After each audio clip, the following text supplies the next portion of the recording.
Yeah, it's the archivist, y'all. Exclusively interviewing Sir Mix-a-Lot. Straight out of Washington. The legend.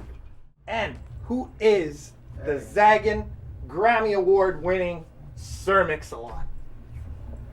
Hey, what's up? It's good. I'm that guy sometime.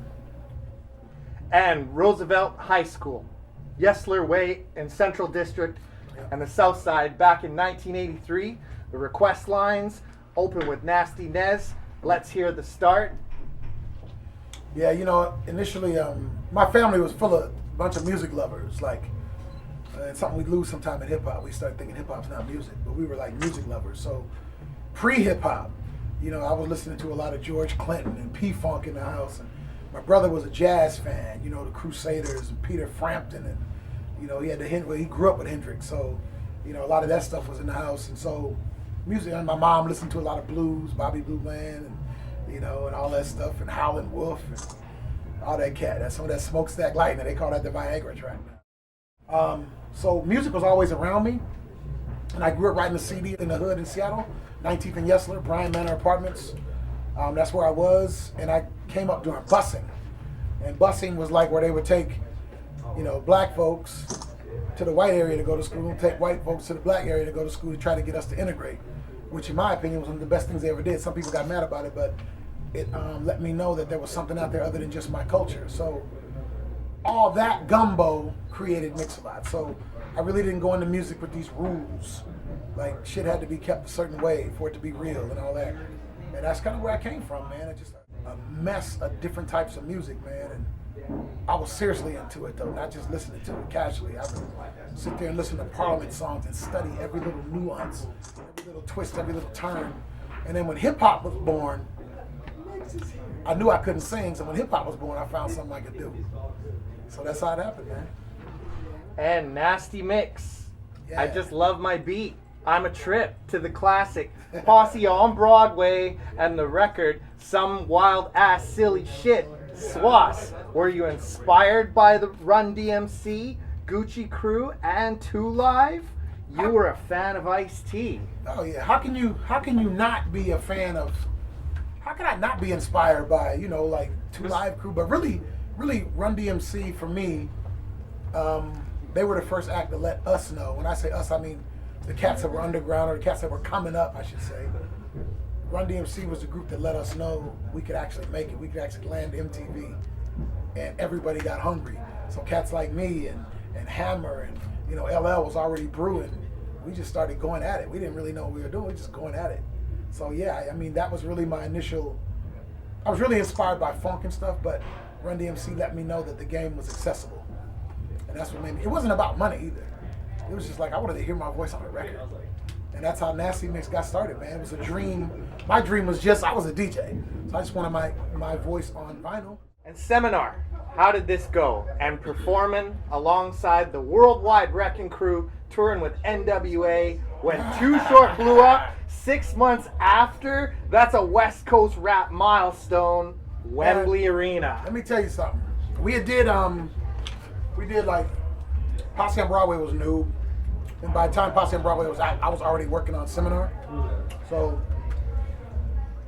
you know, when you do a rap record back in those days, everybody said, you ain't shit, boy. You ain't never done nothing. So you would exaggerate to try to show them you had. So, as you can see here, we spent some time in San Francisco, down there on 45th and Powell, buying all this goddamn gold. I had, look at this, gold rings, big donkey ropes. I had all that shit. Like, please say that I'm a legitimate cat now. I was begging for attention. So we did this Greek god thing with the reflections all different.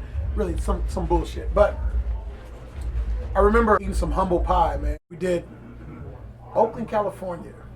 And we had to play with this dude named Too Short. I'm like, who's Too Short? I'm new to the game. I'm like, who's Too Short? And my nephew who lived on it said, man, y'all can't fuck with Too Short, right? I'm like, man, who is Too Short? Man, that cat hit the stage. I'm like, oh shit. I said, we gotta go home and change our whole show. Because he was just like, he had the crowd riveted, man. And that was one of the most humbling experiences of my life. And we ended up touring with the cat, man. Good people. We did a weird tour with like NWA, Too Short, Like Stetson Sonic was on some dates. Public Enemy. Let's see, who else was on that shit? There was so many people on it. Hammer was on some dates. Ice-T, who was like one of my heroes, was on some dates, man. It was just like, you could do those kind of tours back in those days, man. It was insane. And that was back when they didn't want to let rappers get venues, right? So Chuck D took it upon himself to do this tour and got all those venues and sold them out. To be a part of that, man, that was awesome. Because, you know, Chuck D's my hero, man, because of that. And Mac Daddy, you did large shouts to EQ, straight out of the Northwest. May Incredible Ease rest in peace. EQ, my guy, man. He used to mess with my boy Quays right here. Rip, real talk. Excuse me for kicking the camera, but real talk, man.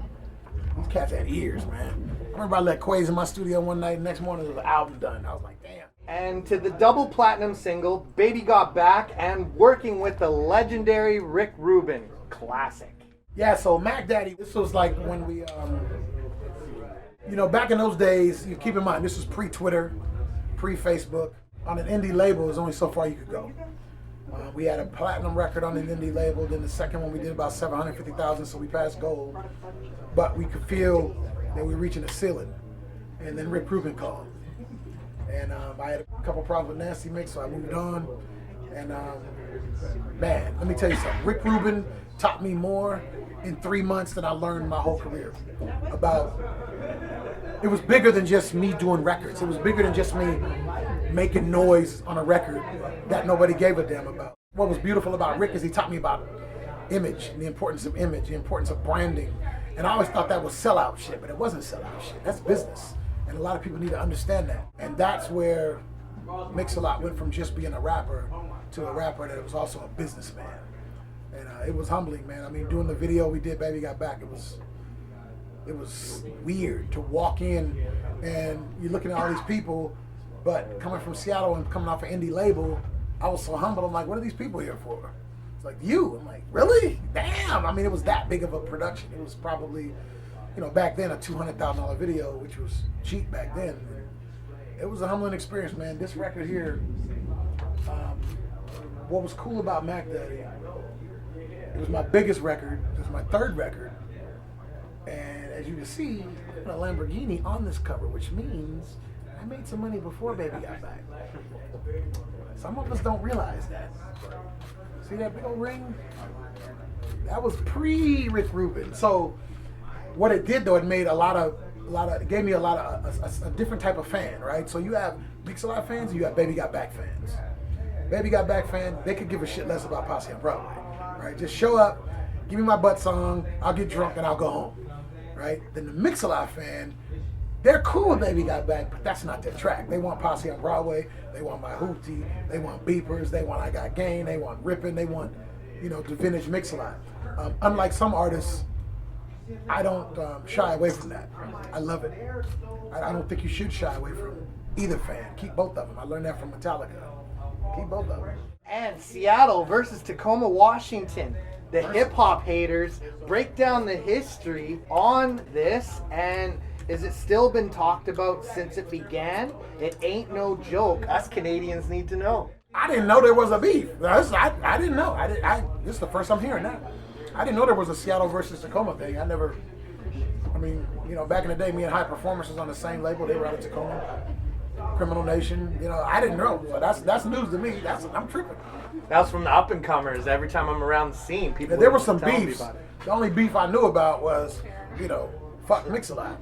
Because, you know, at the time, let's face it, you know, Mix-a-Lot was blowing up, and perception was that I left and went somewhere. But I didn't. I still lived in Seattle, you know, but I had a major label, and the major label kicked in. And what I realized quickly, which was also humbling, is that in this business, they'll give you a label, they'll give you a title, they give you a hat. And they go, Mix-a-Lot, Rhyme Cartel Records. Yeah, see this little thing here? That's Rhyme Cartel Records. That looks like big, that ain't shit. And what labels would do is they would give you that stamp so you'd feel like you were somebody important. But then when you come home and try to use that to put new people out, it was worthless, right? So I was a label with no power. So if I were to record somebody and then take it to Rick Rubin or whoever, they still had the right to say this is bullshit. So I really wasn't. I had no power to put out what I wanted to put out.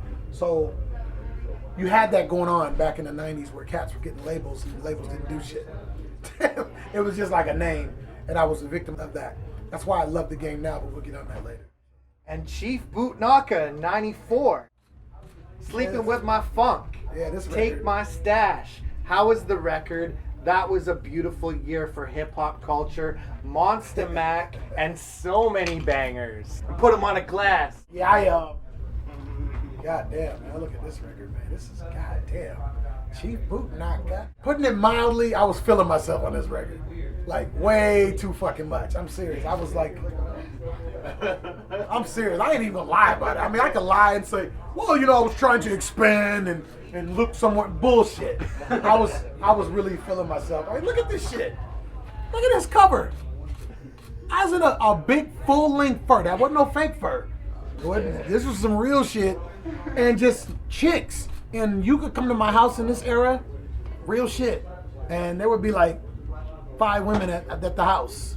Really. I'm not exaggerating, and I have video. But I was like fucked up right here, man. But I liked the record, but I was fucked up right here, man. I was talking about stuff. As a matter of fact, on this record, if you listen real close, there's a song called Sweet Brown Sugar. At the start of the record, you will hear me getting head. For real, it's not a joke. That is for real. Yeah, at the start of the record, I'm like sitting there. That's how fucked up I was, man. I was really woo. I never knew that. Yeah, man. You listen to it, and she was. That was some crazy shit. I was feeling myself right here, man. This is like, you know, rappers go through this thing where you start out, you don't know what the hell you're doing. Second record, you're kind of humble because you kind of fell off a little bit. Third record, Rick Rubin just blew me into the ionosphere. And this record, I was like, the checks came in. You know what I mean? I was like, oh shit. And I was just like, dog, I ain't gonna lie. I wasn't lying though. I said it on record. So I was telling the truth. I guess I kept it real. And a few things. You can fish in your backyard. I love that. Yeah. Tell us more about the HK93 in your collection, the platinum plaques, being on Arsenio Hall, the work speaks for itself, and your own Playboy show. Wow, man, you did some homework. What the fuck? I forgot about that shit. Damn, yeah. Well, with the house, I was never really a fan of mansions and shit. That's really never been my thing. But I like room. I like acreage, but I could never afford it. Not that I wanted to get out of the hood. I just like, you know, if I wanted to go in the backyard and take a piss, that's what I wanted to do. You know, so I wanted acreage. So I bought this house out in Auburn, Washington, which is like 25 miles southeast of Seattle. And in the backyard, I had no neighbors back then. So in the backyard, I had a pond. And I used to take jugs and put them across, throw them in the pond, and they float. And I had an HK93, boom, boom, boom, boom, boom, just busting holes in them until I had a bunch of plastic all in my pond. I had to take that shit out. It was killing my fish. I had some bass, some brim, some bluegill, you know, some big, I had one largemouth bass my boy Maharaji caught. I don't know how the hell he did that, but, and then the Arsenio thing, that was interesting because we were having a meeting in Beverly Hills with Polygram. Polygram was my publishing company at the time, and Polygram was sitting there. We were eating some bullshit I couldn't pronounce, you know, a bunch of noodles and whatever it was, bean sprouts. And I remember someone from Polygram going, "So Mix, how does it feel to be banned?" And me and Ricardo, my manager Ricardo, we looked at each other like, "Banned? What are you talking about banned?" So, "Oh, you didn't hear about it?" So, "Yeah, what? MTV pulled your video today." Keep in mind, when Baby Got Back was bumped, now they say it wasn't banned, it was just bumped. But it was banned. That shit was gone, right, for a while. But when MTV bumped it, it was the #1 video. It was the #1 song in the country. And the #1 most requested video at the time. So I was shocked. So then, I remember talking to Rick Rubin and his publicist. Her name was Heidi Robinson. I never will forget. She was awesome. Heidi Robinson said, "This is your blessing, sir." I said, "How is it my blessing?" And she said something that has held true to this day. She said, "If you have a pop hit and it is allowed to run away forever, you become what nobody wants to hear. People get sick of you. But if you have this pop hit and you get too popular and you're saying something that maybe certain powers that be don't want to hear, you become the forbidden fruit. Baby Got Back in one day became the forbidden fruit. So then Arsenio had me on the day after I had his 50-foot blow-up ass on top of Sunset, on top of the Tower Records on Sunset Boulevard in Hollywood, and they shot it down with an arrow. Some women's lib chicks shot it down with an arrow, and blah, blah, blah, blah, blah. So when we brought it on Arsenio, we had a Band-Aid on the ass, and we pumped it back up. And they were right. I mean, honestly, Rick and those guys were right. When that song was pulled, that gave the song legs that won't stop running, because it was like Elvis swiveling his hips. And that song was, a lot of people, when Baby Got Back came out, they went, oh, that's just some pop shit. So, and I let it slide. I didn't say nothing, because it really wasn't. What the song was about was a girl I was dating. I remember we were sitting in a hotel watching a Super Bowl. Buffalo Bills, one of them damn Super Bowls they lost. And the Spud McKenzie girls, they had a Budweiser commercials back then, and these little skinny girls shaped like that fork. And I'm like, what the fuck is this? Nobody really likes this, right? And all these black ball players like, yeah, we like that Spud McKenzie girls. Bullshit. So we wrote Baby Got Back in a hotel room. She came in with the Oh My God part. I wrote the rest, came home, dropped it, and put it out. So it was kind of cool that people started to understand what I meant and got pissed and banned it. That was a blessing in disguise. And Return of the Bumpasaurus. Yeah, now we getting into the shit I like. Working with Quays, mob style. Back on my horse. You know what I'm saying? A banger on the West Coast sound. Love to hear more about these hits. Yeah, this is one of my favorite records. Return of the Bumpasaurus. After feeling myself with a big goddamn fur coat and 9 women that I probably, I know 2. Well, let me shut up. Anyway, leave that alone. I get in trouble because one of them's a little TV star now. Anyway, this record was kind of me grounded, and it really wasn't about trying to make $1. It was about, I said some shit on this record about major labels while I was on one. If you listen to the start of Return of the Bumpasaurus, it was what's called Bumpasaurus Comet, but it's just the intro. You'll hear me actually talking about the industry and what it does to you. And it was somewhat vague, somewhat ambiguous, but anybody with a half a brain knows what I was talking about. This is one of my favorite records, especially the back of this cover. The Return of the Bumpasaurus. Check out that shit right there. There's like lizards and shit coming out of my hand. That's crazy. Yeah, wow, this is a trip. This actually was a real photo of this girl named Stephanie, and then we just changed her head and gave her a lizard tongue and shit. She was in the Put 'Em on the Glass video. That's her ass too. Lord have mercy. Whew. And Daddy's Home. How is this one? It's banging. At the next show was Shock G, Studio 47 in San Jose, starring as a DJ in GTA 4, owning your own publishing, 60th anniversary Dick's Burgers, and your music videos you done, Cars, custom built Benz. Yeah. Daddy's Home was a fun record to do because I was no longer on a major.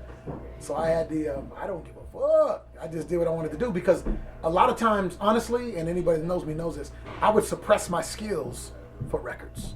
So cats would be like, Mix ain't got no skills, but I did. But I suppressed them because people wanted to hear a certain thing out of me. On Daddy's Home, especially the track Daddy's Home, I was spitting fire on that motherfucker. And I didn't really care if you wanted me to spit that way or not. So if you wanted me to keep saying I like big butts, sorry, I've moved on.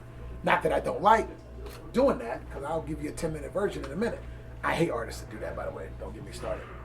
But fast forwarding to 2010, I've always been a car fanatic, and not in the fake way.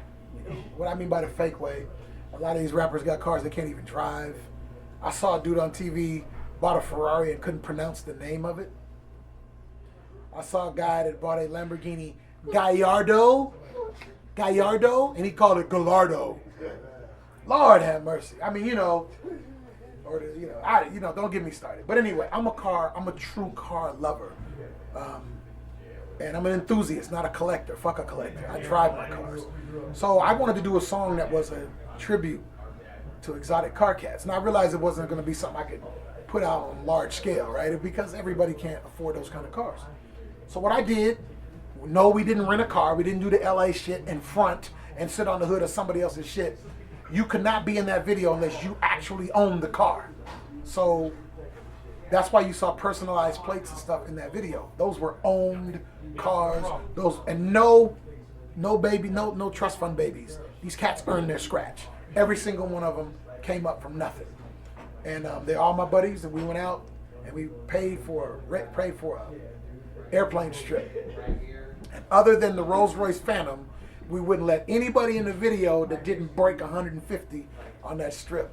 Man, we had a ball. I had helicopters out there. We had the couple of red cameras so you can do that slow motion thing with the hell. They got this scene where there's two Ferraris. It was a Scuderia and a Challenge Stradale. Yeah, Stradale, not Stradale. You know who you are that said that shit on TV, stupid bastard. Anyway, we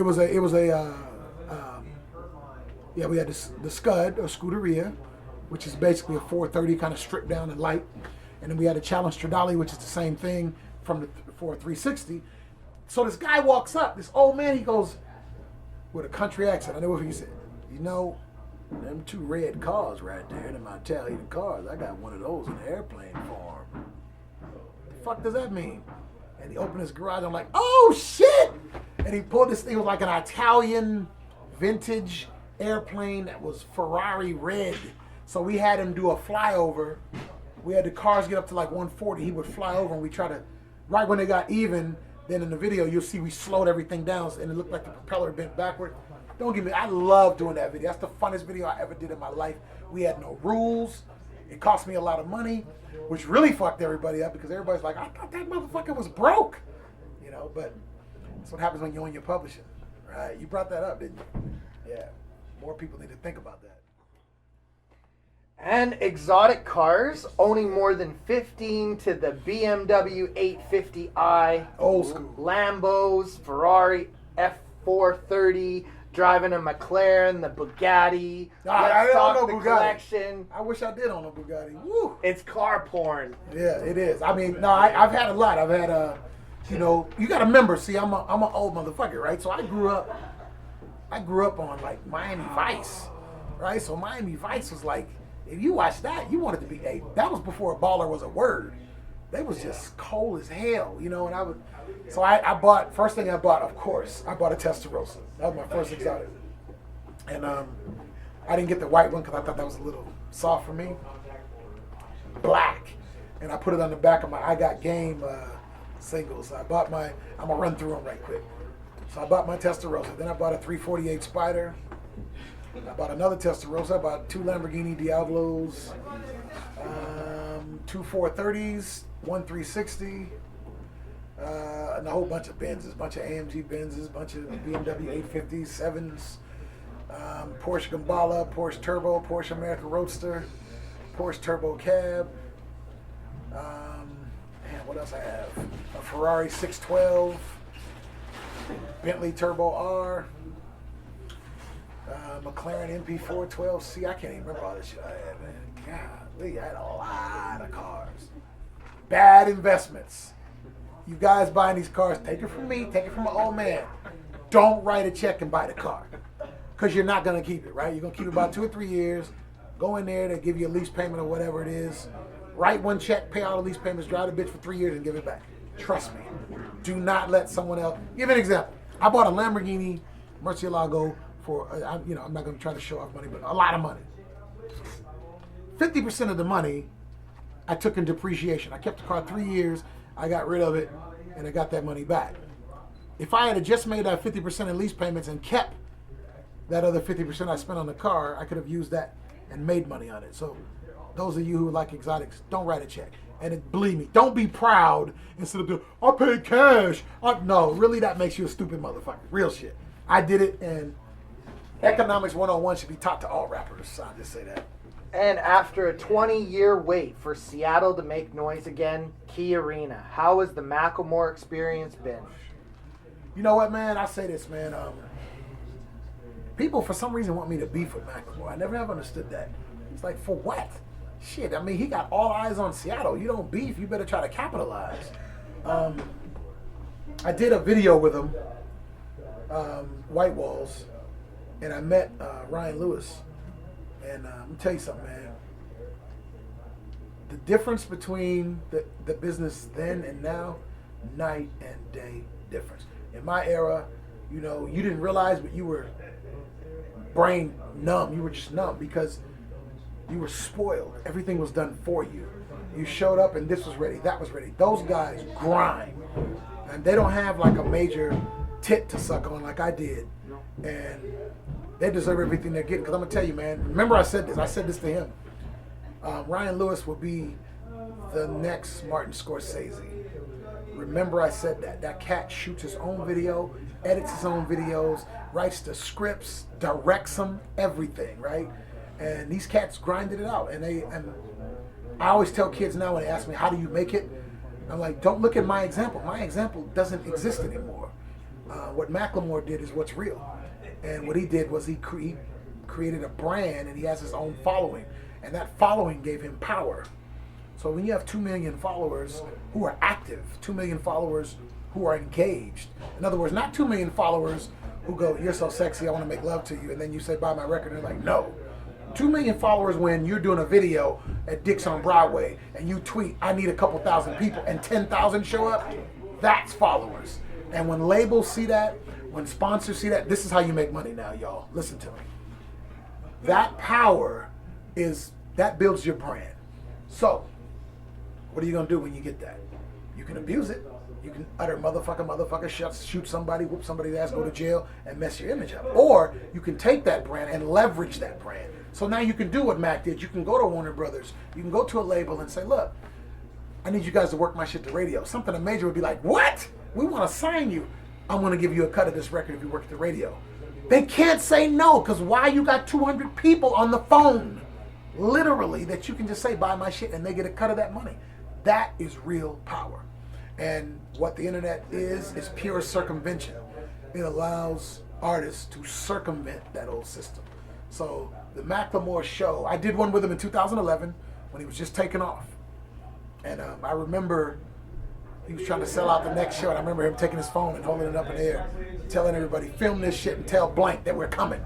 And he kept selling out and kept selling. I'm like, damn, I didn't get it then, but I get it now. Believe that. So doing the thing at Key, it was awesome. Not just playing, but watching him. Just watching the maturity and with that much fame, all right, man, with that much fame and that much money, he's so humble. That is the part that blew my mind. The cat, he didn't do this. You know what I mean? I mean, he really is business savvy, and on top of it, and he understands his brand. He understands, he never pushes it too far. He knows who he is. That doesn't make you a sellout, it just makes you smart. And he's just being who he is, but he knows what you think he is. And that's something that people need to get straight. When it comes to image and it comes to branding, you can try to, shape how fans feel, but they ultimately define you, whether you like it or not. And he gets that. And shouts to Macklemore and the whole Fresh Coast. All love completely. Y'all Don't forget about Mix. Yeah. And putting it on with upcoming artists. What can we expect from Rhyme Cartel? Man, I'm doing all kind of stuff right now. Like Aaron Jones in the Way is like a group that Aaron just walked out of here that I fell in love with. I mean, I was a buddy of mine called me. He said, you got to hear this. You got to hear this. You got to hear this. I'm like, all right, man. So one day I got up with some tavern in the North End, your district. And I walked in and I heard this sound and I'm listening. I'm like, it sounds like some 55, 60-year-old white dudes. I mean that in a good way. I mean, they could play. I was like, damn. And I thought it was like a 6-piece band. I walk in, it was 3 pieces. Bass player, Aaron playing guitar, and a drummer. That was Hear him do Georgia? Man, I heard him do a whole lot of stuff, man. And I'm going to tell you something, man. What got me was this. It's easy to play in front of 1 million people. It's easy to play in front of a sea of people screaming and hollering. What's hard is this was a Wednesday night with a house that was only quarter full. What did he do? In the middle of his set, he did a guitar solo, got off the stage, walked through the crowd, got a drink at the bar, continued to solo and walk all the way back up on stage and put his drink down and said, "Now you guys gonna jump up to the front so we can do this?" And everybody, I was like, this cat had it. And when he said he hadn't recorded that full album, I'm like, now you will. So I took him in the studio, tracked it, laid it down, and it's out now. They're getting major traction. We shot a cool video, Feeding from the Devil's Hand, and now I'm trying to hook him up, take him on the road, do some big shit. Also, Out of Sight, who I've been working with for years, we're getting ready to do a new record. I upgraded my whole studio, got it up to Pro Tools 11 now. Doing a lot of stuff outboard again. I was mixing everything in the box, and I started missing something. Like when I did Cars, something didn't sound right musically. I started noticing there was something in the middle that was gone, and staging and stuff seemed off. You could pan things, and it just didn't seem to move. So what I did is I ended up buying a few distressors, and I'm ordering the Shadow Hills mastering compressor, some other stuff like that, and start bringing my stuff out of the box, warming it up, and going right back in. And it works. Then I use Ozone 5 to kind of master it, gloss it, paint it up, put the peanut butter on it, and it sounds so much better. So Out of Sight stuff. Tamika Williams is another girl I'm working with, and Tamika's kind of interesting. Our first record, we didn't really know what the hell we were doing. We just were experimenting. We were doing all kind of sounds. Now we know. We want to do some vintage soul. Like when I say soul, some people mix up soul and R&B. No offense, but fuck R&B. I think it's gone. There is no more R&B. You got black pop, and then you have soul. And why do I say that? To me, if you write a whole record and all you're talking about doing is making love in the back of a Jeep, that gets old after a while, you know. Let me lick you up and down. Let me kiss you. Let me love you. Ooh, you make love so good. It's so big on that. Shut up, man. Soul. It had some gravitas, some meat and potatoes, man. And Tamika wants to. I mean, she comes from the Baptist church, so she wants to deliver it like that. So we're gonna do some Otis Redding-esque, you know, gritty, grimy kind of. And what's interesting is that you have to actually degrade the sound to get that feel.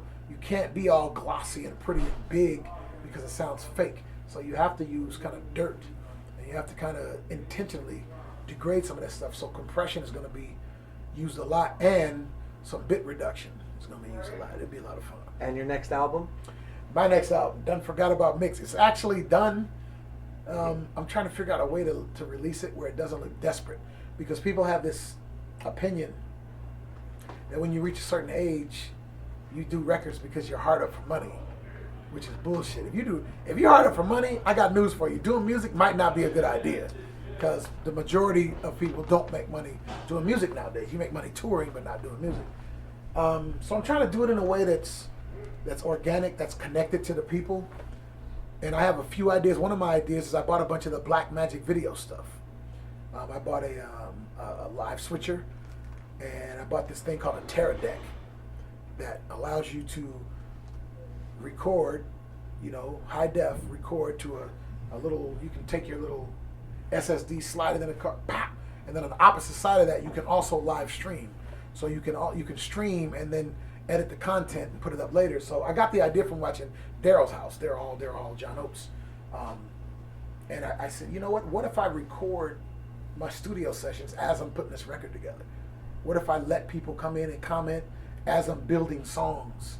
And I'll put it out for a week on my website for free.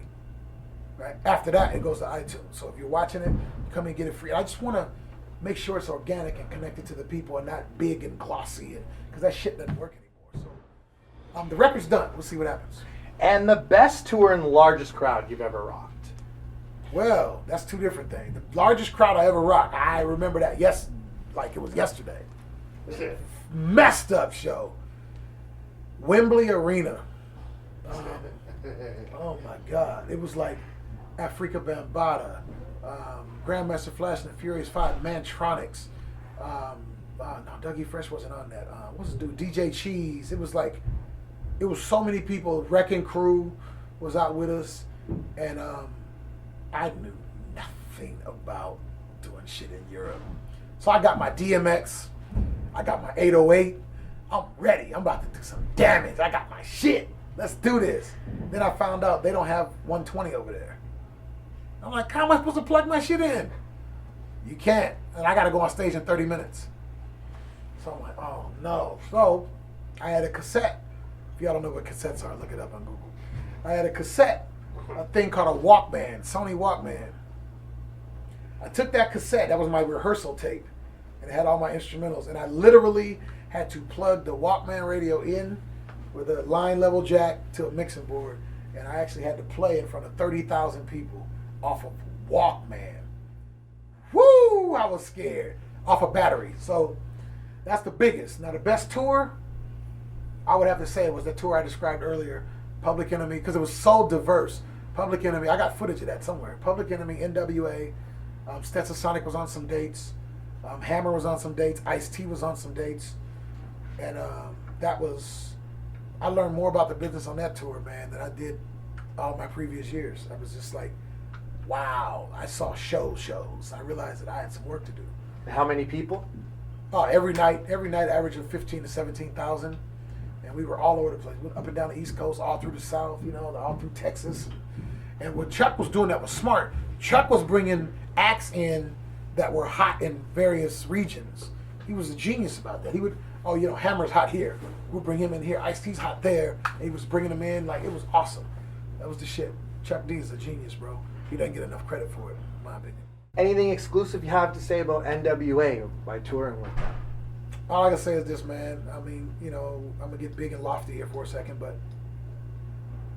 to me, there are a lot of large rappers. There are a lot of rappers with skills, but very few rappers can shape an era.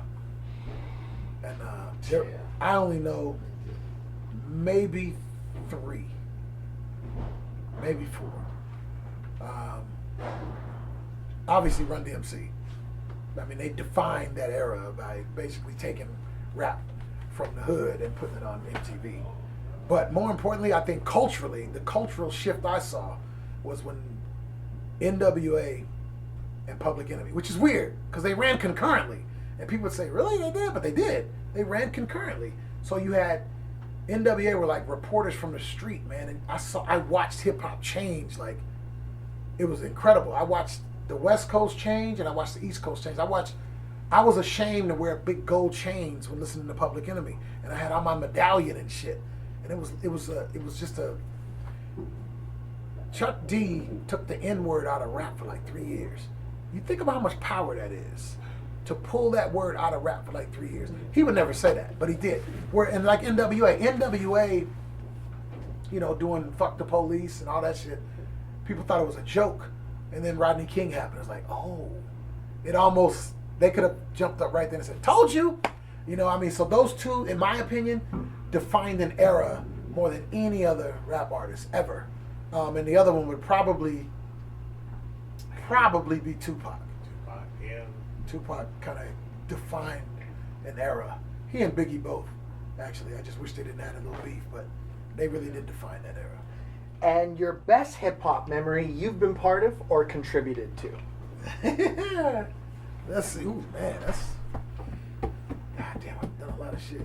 Best memory. See, this is small stuff is what moves me. I gotta think about that for a minute. Damn, best hip-hop. Janae Ramsey. Yeah, that was cool. Janae, yeah. Janae Ramsey, she needed a bone marrow transplant. And, she was, her mom needed some money to try to get the bone marrow transplant. So we did the concert and raised the money. It was like, that was a good feeling. She didn't make it. She ended up not making it, but we put a lot of money in her pocket that night. I remember that. That was a good thing. And probably the most fun, though, ever was a show I did in, not South Padre, not Pensacola. Place with the white sand, with the club. With the pool in the middle of the dance floor. Panama City. Panama City. God damn. First show I ever did in Panama City. It was the day, I didn't know it because we were on tour. I didn't know it was the day Baby got back on #1. But I had no idea. And I got this on video, so in case motherfucker think I'm lying. I remember getting out of the car or the bus, and we got off the bus, and I was like looking at this, like, what are all these people? Like, there was a hotel next door, and it was every patio. Like 20 floors of people just packed. And there's another hotel that were packed on the deck and people on the beach. I'm like, what the hell's going on? I knew the club was going to be packed, but I was trying to figure out what the hell's going on. didn't have a, and I remember walking with my camera, and the dude that owned the club said, "Ladies and gentlemen, guess what we have tonight? The guy who went #1 today." And you hear me go, "Man, shut the fuck up," because I was behind like Mariah Carey, right? She had that "I'll Be There" track. I'm like, oh, we ain't gonna take Mariah out, but we did, and went #1 on that day, and that was the most intense show I ever had. I mean, that was incredible. And you got anything to say to Canada? Man, Canada. Take me where some good soul food is first, because I had some bad soul food in Vancouver. We sure did. Man, that dude told me, "I'm from Louisiana." I'm like, bullshit. You're from Louisiana. They put a gun on you and threw you out because that was not good. Other than that, though, No seasoning. Canada is so beautiful. God, Canada make you feel guilty for throwing gum out the window. You know, that kind of stuff, man. It's so clean. And I remember we went up to Canada one year. My boy right here, Rush. I remember this is back before weed was legal in Seattle. Man, they was just, this is a promoter now. He just dropped weed on the table. Poof. You know, I was like, damn. Yeah, £quarter, just dropped it. Here you go. This should keep you busy for a while. No, Canada's a pretty interesting place, man. I heard a lot of Bryan Adams records. Yeah. I was like, why are people playing Bryan Adams? And I heard, you can correct me if I'm wrong, I heard a rumor that in Canada, for every X amount of minutes a radio is on, they have to play X amount of Canadian songs. 35%. 35%, yeah. Okay, so that's true, yeah. That's why I heard so much Bryan Adams. I'm like, you go from him a rap record to Bryan Adams. I'm like, did I miss something here? But I love Canada, man. It's so clean. Damn. My girl wants to go bad, so we probably gonna go up to like Victoria or something like that. It's a good interview, man. I mean, it was cool because you did some research. Yeah. You know, I didn't get the typical bullshit. How'd you get started? And do you really like big butts? And so what was it like when you did the Posse on Broadway video? Did you have fun? I'm like, oh my God, man. So, you know, what I like about, now I've watched some of your other interviews. I've watched the Rakim interview, which I really love, is that you force an artist to either show they have substance or die. And I like that. That's how you should do it. And because most artists, they come from somewhere. If they're uncomfortable talking about it, then they should find something else to do. What you do, you pull out that reel, and I'm not uncomfortable with it. It's fine with me. And who is this woman over here that's just so damn fine? Damn. Whew, my goodness. And you got any shouts? I'm gonna give a shout out to her because man, this chick is just beautiful. God damn. I've been like trying to play it off, act like I'm thinking like, yeah. Whew, damn. Yeah, you know, my thing is, unlike some, I don't give shout outs to a bunch of rappers and I don't have features all over my record. I believe in talking to my fans. So my thing is I give a shout out to people who actually hook up with me on Twitter at The Real Mix. And I'm not plugging my Twitter because I talk to you. I don't sell you shit, and they know that. So we talk about the Seahawks. We talk about all kind of shit. We talk about food, and I love them. My boy Rush is the one that got me kind of going on this social media thing. So they're like my friends. It's real talk.